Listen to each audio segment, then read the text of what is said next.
Imagine if you bought a new car and the tires that came with it couldn't be replaced. If anything happens to them, tough luck. Go pay 80% the price of a new car to get them fixed at an authorized repair shop. You wouldn't ever put up with this with cars, so why do you do so with phones and their batteries?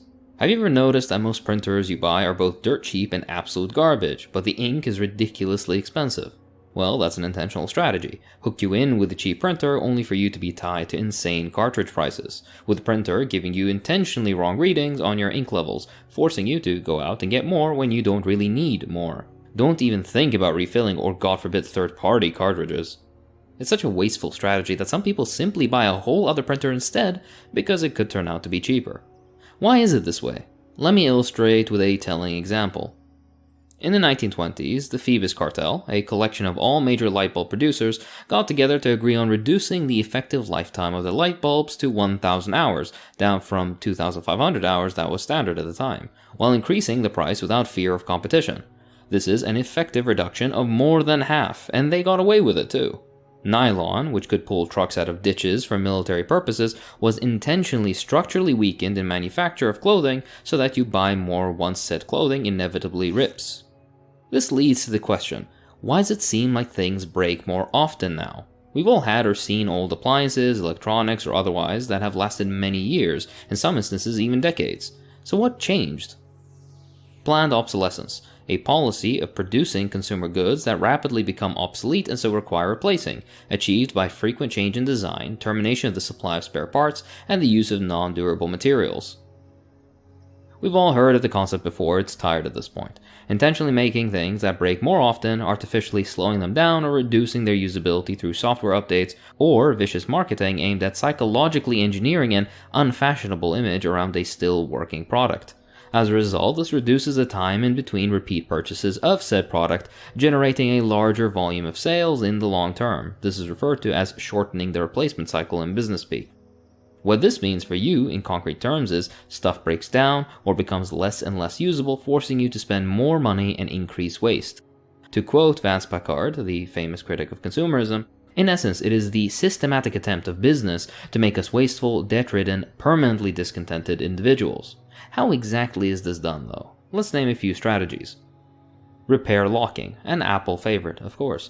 Many electronic devices and components could easily be repaired, but it is now becoming company policy to make that impossible, either through making replacement parts unavailable, making them overly expensive and only open to purchase for authorized stores, or through warranty voiding agreements. Pentalobe screws, 5-pointed flower-shaped screws that are incompatible with regular screwdrivers, are placed to prevent easy removal with tools you might already have around the house. Likewise, irreplaceable batteries with a short lifetime are common practice. Sometimes they're even glued in. This leaves you with no other choice than to buy a new device, even if the old one was perfectly fine for your purposes. Otherwise, you can go to an authorized repair shop and pay up to 70 or 80% of their original price of the phone, again simply pushing you to buy a new one instead. Software limitation and manipulation. Another Apple favorite, but of course not restricted to them by any means. Examples include new sets of updates being rolled out only for them to be denied to your 3-year-old phone for no reason other than encouraging you to buy the next model up. Meanwhile, prior to new releases, old devices are intentionally slowed down or otherwise limited to encourage new sales. Batteries are repair locked and intentionally built to significantly degrade after a product cycle, say for example 2 years, again so you get another phone entirely rather than the sensible thing of simply replacing the battery. In my own field, medicine, planned obsolescence is rampant, with many things produced for single use with the intention of discarding them and purchasing more, rather than reprocessing them for several rounds of use, which is a possibility. The most typical example is through downgrading materials to ensure that after very little use, the device falls apart. Hospitals have seen manufacturers downgrading material to the point where device obsolescence may actually happen during the first use rather than after the case. Contrived durability.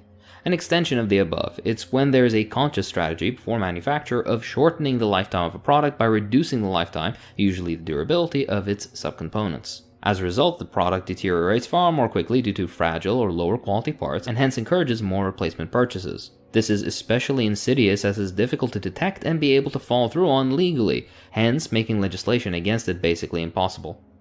Programmed obsolescence.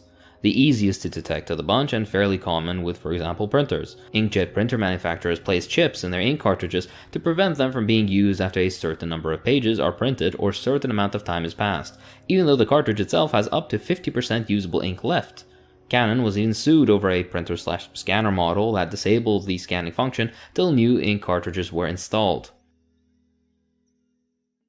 Perceived obsolescence, on the other hand, is another monstrosity of capitalism in which things that are perfectly fine and usable are deemed quote-unquote out of fashion through manipulative advertising intended on driving consumption. Nowhere is this more common than in the fashion industry, which has constant reboots of seasonal collections with little to no real variation so that you keep buying.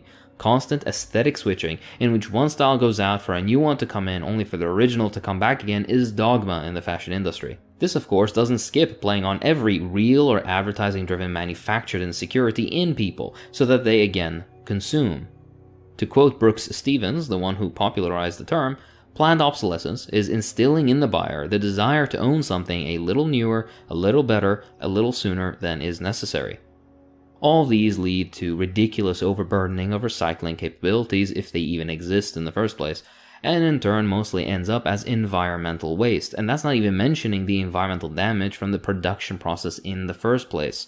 The average lifespan of a smartphone in the US is less than 2 years, and in 2010 alone, 141 million smartphones were discarded, with 89% ending up in landfills. This sort of overproduction and waste further fans imperialist domination and conflicts within the regions where the materials necessary are extracted, like with cobalt in the Congo. Prior to this riveting development of capitalism becoming ubiquitous, things actually kinda lasted, so long as you maintain them semi-reasonably. An anecdotal example from my life: my father bought a Parlux hairdryer in the late 1990s that I have used until 2 years ago, when it fell and I cracked the plastic handle. Had I chosen to repair it, I would still be using it for probably many years to come. Think about that though. 20 plus years for a hairdryer that costs pretty much nothing in the grand scheme of things. The oven and stove I used in university was over 25 years old, and likewise with the microwave. Check your grandma's house if you doubt me. Alright, this is all well and good, but why is this so? Simply, capitalism. The logic of the system dictates that profits should be above all. How do you best maximize profits? By sticking to strict environmental regulation, antitrust and anti-monopoly laws perhaps? Maintaining ethical business practices if such a thing even exists? No, of course not. You need to beat the other guy in the market. What this means is buy out or sabotage the competition so that you win. This means use your political contacts to lobby for loopholes for you, whether it be taxes or environmental legislation. Offshore labor and pay them pennies on the dollar. Employ a massive network of sinister advertising so that you use and abuse every single option at your disposal so that you sell and sell more. Of course, planned obsolescence sits comfortably in this scheme. It's simply the logic, or rather lack of logic, of the system. Furthermore, planned obsolescence feeds the constant cycling of money and capital of the system, which is one of the ways capitalist economic policy tries to, but completely fails at, avoiding recessions. Overproduction without consumption causes a crisis in the market. So spend. Aside from low interest rates and other incentives, let's also manipulate the production process itself so that we increase waste and waste more people's time for a nonsensical socioeconomic system not compatible with the planet we live on. This was official post-Great Depression policy too, by the way. So what do we do? What's the solution? Reformism isn't the key. One solution by the Environmental Law Institute is to create legal penalties, for example lawsuits for breaking perceived anti-obsolescence laws. But this is a solution that hasn't worked for tax dodging, emission report data fudging, or pretty much any other field. If they can't simply lobby to get the law cancelled, then they'll play expensive legal games wasting tax money before at best paying a moderate fine, or at worst nothing coming of it. Afterwards, they simply diversify their production process so that you can't really catch them to the letter of the law. And finally, they have holdings, manufacture, etc., all in countries with no anti-obsolescence laws, so you couldn't prosecute them even if you really wanted to. It's a game made by and for capitalists. You won't beat them at it. Short-term solutions, like repairing items yourself or properly maintaining them, is a decent personal step, but it won't help climate change nor change the current structures that be. Right to repair legislation, motions to prevent active attempts at planning such obsolescence, they're all good, but can be taken away at a moment's notice, as with every other concession from the ruling class under capitalism. Socialism is the only real solution. Of course in a systemic sense, but let's take an example to drive the point home. In 1970s East Germany, a university research lab managed to develop a new form of strengthened glass. They took the idea to the relevant authorities, were given a patent for the invention, and immediately received state support for developing this into a standard. This standard would be termed Superfest, a form of glass chemically strengthened to the point of it basically being indestructible with normal day use.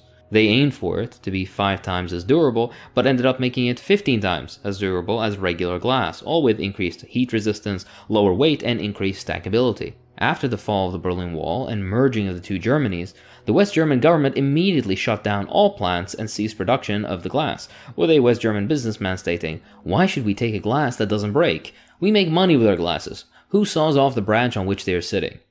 Capitalist thought process in action. For more on why capitalism is a failing system and why socialism is the answer, check out these 2 videos. If you're interested in learning more about planned obsolescence, I suggest you check out Made to Break by Giles Slade for a good, albeit liberal perspective. That's all for this time. If you enjoy what I do, then please consider supporting me on Patreon, it really does help.